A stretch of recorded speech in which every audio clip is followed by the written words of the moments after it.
What is up, Beastmode fam? It's your boy Yoshi Beastmode 13, and this is gonna be a new series called Storytime.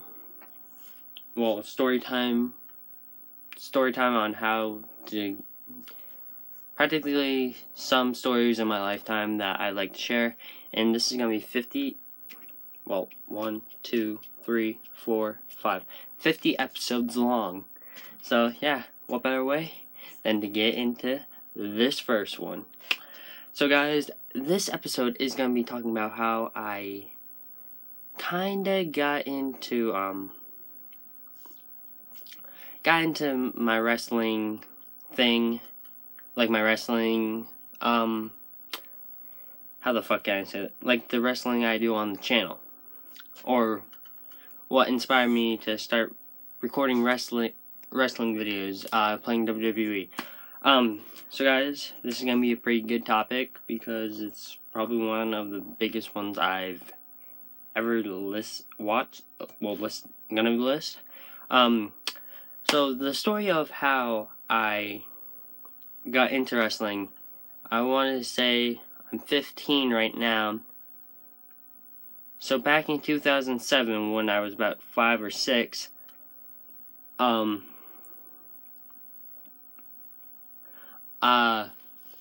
back then, it was 2007, I started watching wrestling. I was pretty young. And a lot of people were like, why is this kid watching this? Isn't this a little too violent?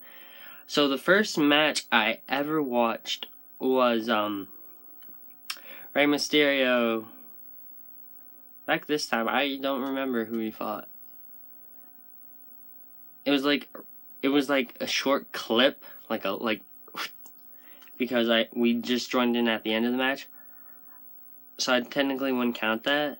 But I'm gonna say the first match I ever watched fully was DX versus Rated RKO, which is probably one of my favorite matches of all time.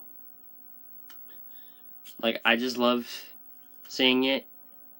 So yeah, from then on, I was obsessed with wrestling. I watched it constantly. My grandmother was against me watching wrestling. She was like, "You!" I can't say my name because I kind of don't want my name to be revealed quite yet. Unless you watch like my second video ever uploaded, then you might know. She was like, "You! Stop watching it." I was like, "But Nanny, I love it." She's like, "You don't know what you like, but there are hot girls on it." Okay, fair enough. So yeah. So she told me I couldn't watch it as long as I was at her house. But my grandfather, who me and him did not like each other. I was a grandma's boy out and out until he did this. He was like, "Alright guys, I'm gonna say my name, it's Kevin." He's like, "Kevin, do you want to go up into me and your grandmother's room and watch wrestling?" And I was like, "Yeah." He's like, "I'll be up there too, so you could lie and say we're just gonna be watching baseball or something." I was like, "Okay." So from then on, every Monday and Friday nights, because it was Friday night SmackDown, not Tuesday or Thursday, he was like, "Yeah, go up, get it ready." I was like so excited. And she never caught us, which I was surprised, because it went on until back then it was only 10, and she didn't catch us, which was really surprising. And so that led on me to liking wrestling, like professional wrestling, not like actual wrestling. I could never do the real sport. I don't think I would be good at it, because I'd probably end up putting somebody in chokehold and not letting go. So I just started to gain and like it more, and eventually me and my cousins, they were in a video doing dumb shit with cousins, we had this little, like I do now, an indoor promotion We didn't actually name it. We just were really hyper. And so we had this, like, they had like a gun cabinet, and he had like 5 title belts. So 2 of the girls jumped in, and it was the 5 of us. And so they all wanted us to be a wrestler.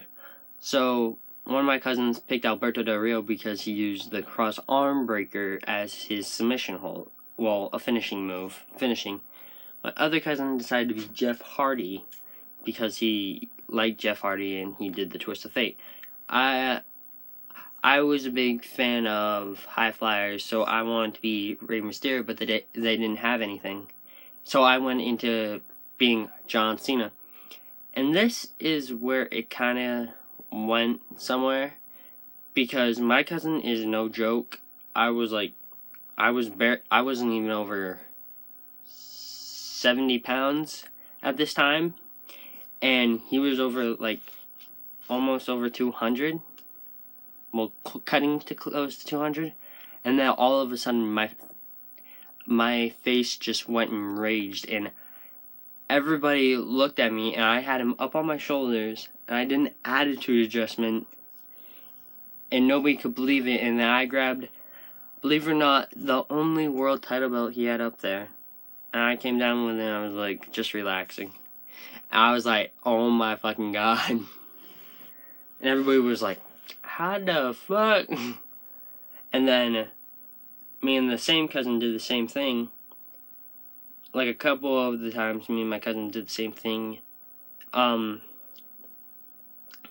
the bigger one, where he, like, me and him had wrestling matches occasionally. But here's the thing, everybody didn't know. Well, everybody knew I could lift him up, but like, the main thing was we couldn't make the kid tap out. Like, me and the other one would tap out instantly if he got a hold of us. I tap out of an arm breaker unless I had my hands hooked. But one of the main thing is I was an underdog who never quit until, like, he actually started, like, almost getting my shoulder out of my socket. Like, he did, like, two times. And, yeah, we just popped back. Well, it dislocated my shoulder, so we just popped, like, he was going to school for, like, medicine and helping people, and he knew how to relocate his shoulder, so I was like, do it. And then he relocated it the 2 times, and then the one time, unfortunately, it's not on camera, and it was never put on YouTube, but it was the one time I actually made this cousin tap out. I put him in a sharpshooter, and then I turned it into a bridge and held his chin like this to see if he would tap out, and he did, and I was so fucking happy. No, and I couldn't believe it. Nobody else could believe it, and they were like, waiting to record. I was like, you gotta be fucking kidding me. The one time I made him tap out, he didn't get it. So from then on, I made a couple years forward, I was still obsessed with wrestling. Kept watching, and then I got into this thing with the two younger cousins that you now see on Beastmode Wrestling, which is coming soon, hopefully. Where we were, like, practicing moves. Like, my main thing was, like, I just powerbomb the younger one, like the littler one known as the best in the world, and then the god, as we call him, I do like the full Nelson slam, or I did a couple of choke slams. They didn't turn out that well, which then led into me just one day, as soon as I got the channel up, I was like, guys, you want to just do a random wrestling video? And they were like, sure. And thankfully, that was a good response from you guys. Like, me and the best in the world, we didn't put on the best show because we weren't trying to give away that, well, we knew it was fake. And the couple close times I went up to the camera and actually, like, made contact with the skin, it was like short.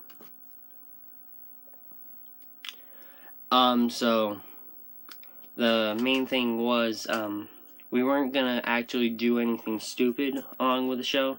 Like, we weren't gonna attempt any high-flying moves, except for that one elbow drop and the couple of drop kicks I threw. So now I'm gonna get into how I got my finisher, which we haven't named on Beastmode Wrestling yet because we're still working on it. Because my main thing has always been I always lift them up for a powerbomb and end it. Or, well, I always deliver dirty deeds here and there. But, how Beastmode Wrestling came to be, we were just getting fucking bored of playing Xbox. And then we just got into filming a wrestling video. And then, eventually, and then we came up with story arcs. I came up with names for pay-per-views, which we're going to get to eventually.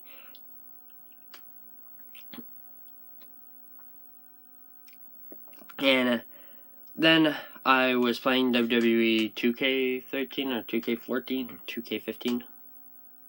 Yeah, one of those three. And I was a huge fan of I was a huge fan of Drew McIntyre, and I always wanted to try to perfect the Future Shock DDT. The couple times I tried it, it was a major fail.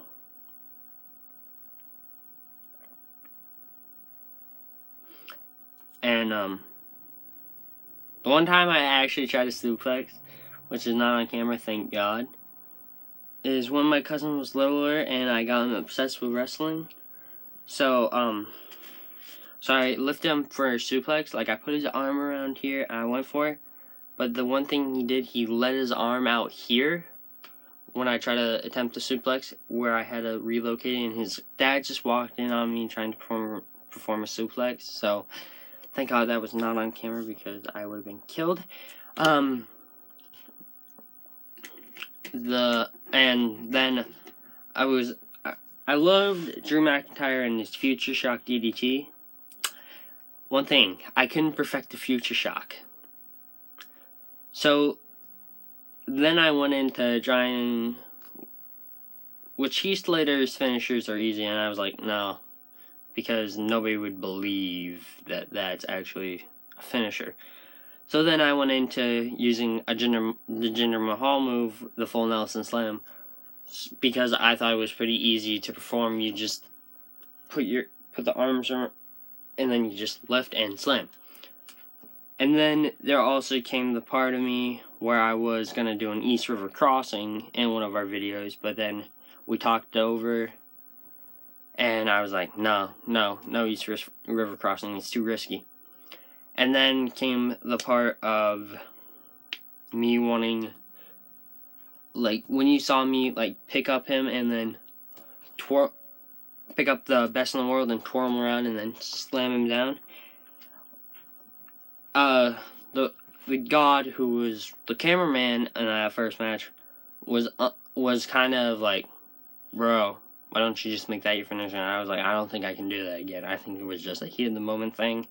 So I stuck to doing a full Nelson Slam, and I eventually lost that matchup, and then threw a hissy fit afterwards. So yeah, so guys, that is my first story of how I became a wrestling fan and how Beastmode Wrestling came to be. So I hope you all enjoy. And remember, above all else, stay beast. That.